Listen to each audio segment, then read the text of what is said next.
પ્રભુ ઈસુના પવિત્ર અને ત્રિએક નામમાં વાલા ભાઈઓ અને બહેનો, આપ સર્વને લોગોસ બાઇબલ સ્ટડી તરફથી હું પ્રેમી સલામ પાઠવું છું.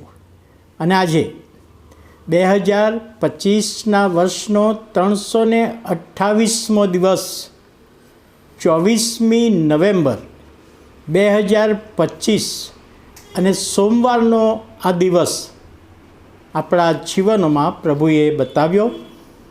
માટે પ્રભુનો ખૂબ આભાર માનતા પ્રભુના નામને ધન્યવાદ આપીએ છીએ.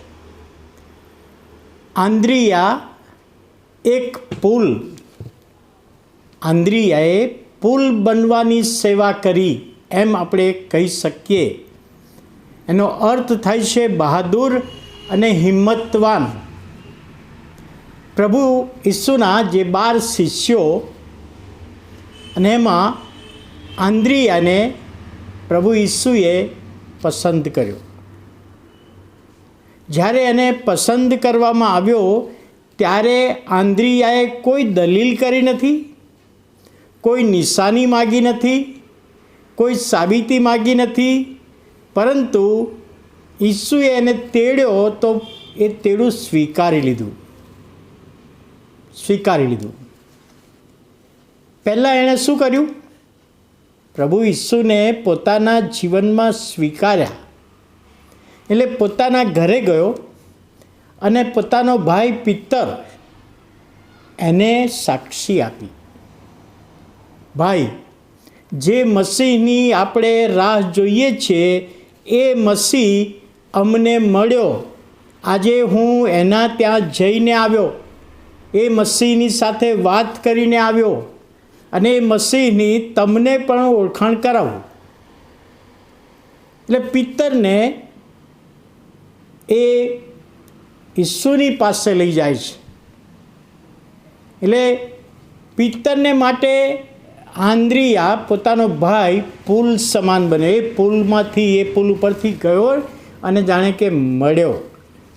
અને એવા વ્યક્તિની ઓળખાણ, પિત્તરની ઓળખાણ કે આખી દુનિયાને ઉથલ પાથલ કરી નાખી. એવા વ્યક્તિની ઓળખાણ.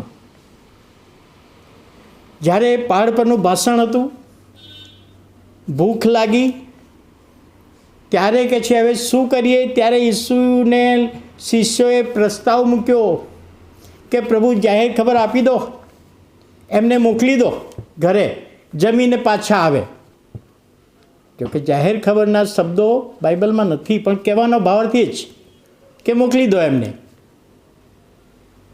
પણ એવા સમયે જ્યારે પ્રભુએ કહ્યું કે તમે વ્યવસ્થા કરો, ત્યારે આ આંદ્રિયા પેલા જુવાન છોકરાને કોઈકને કોઈક રીતે શોધી કાઢ્યો. પ્રભુની પાસે ચાલો. એનું ટિફિન જે જમવાનું હતું, 5 રોટલી 2 માછલી હતી, લઈને ગયો અને 5000ને જમાડ્યા. ત્યાં પણ એ પુલ બન્યો.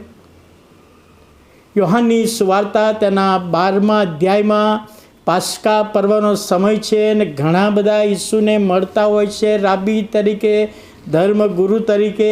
ત્યારે ગ્રીક લોકો, એમને ઈસુને મળવું હતું, પણ એમનાથી એ શક્ય ના બન્યું. એટલે એમણે આંદ્રિયાને કહ્યું કે અમારે ઈસુના દર્શન કરવા છે અને ઈસુની મુલાકાત કરવી છે, તો ઈસુ પાસે એમને લઈ જાઓ. અને આંદ્રિયા આ ગ્રીક લોકોને ઈસુની પાસે લઈ ગયા અને ઈસુની ઓળખ કરાવી. એટલે આ એમની સેવા હતી. કદાચ પિત્તરના જેવું એણે ભાષણ નથી કર્યું, પાઉલના જેવી એણે મુસાફરી કે પત્રો લખ્યા નથી, યોહાનના જેવું લખાણ નથી લખ્યું, પણ બીજાના માટે પુલ સમાન બન્યા. આંદ્રિયા બીજાને પ્રભુની પાસે વ્યક્તિગત ધોરણે લઈ ગયો. એ દાખલા આપણે જોઈએ છીએ. જ્યારે પ્રભુ ઈસુ ખ્રિસ્તનું પુનરુત્થાન થયું, સ્વર્ગમાં ચડી ગયા, અને ત્યારે જે દેશ કોઈક રીતે વહેંચવામાં આવ્યા, ત્યારે આંદ્રિયાને ગ્રીસ દેશમાં જવાનું થયું. અને ત્યાં ગ્રીસ દેશમાં એ ત્યાં ગયો, ત્યાં સેવા આપી. જ્યારે સુવાર્તાના કારણે એમને પકડવામાં પણ આવ્યો, ત્યારે કહેવાય છે કે જ્યારે એને પકડવામાં આવ્યો ત્યારે વધસ્તંભે જડવાની શિક્ષા કરવામાં આવી ને ત્યારે કહ્યું કે મને બાંધીને શિક્ષા કરો, અને 2 દિવસ સુધી વધસ્તંભ પર એ રીબયા કર્યો. પણ બાઇબલ ઇતિહાસ કહે છે કે 2 દિવસના વધસ્તંભ પરના સમય દ્વારા એણે છેલ્લો અને પહેલો સંદેશો આપ્યો. પ્રભુ ઈસુ ખ્રિસ્ત એ ઉદ્ધાર કરતા જ એની પાસે આવો, હું એનો શિષ્ય. અને સાંભળનારા, આજુબાજુ જતા લોકો સાંભળનારાએ ઘણા બધાએ વિશ્વાસ કર્યો.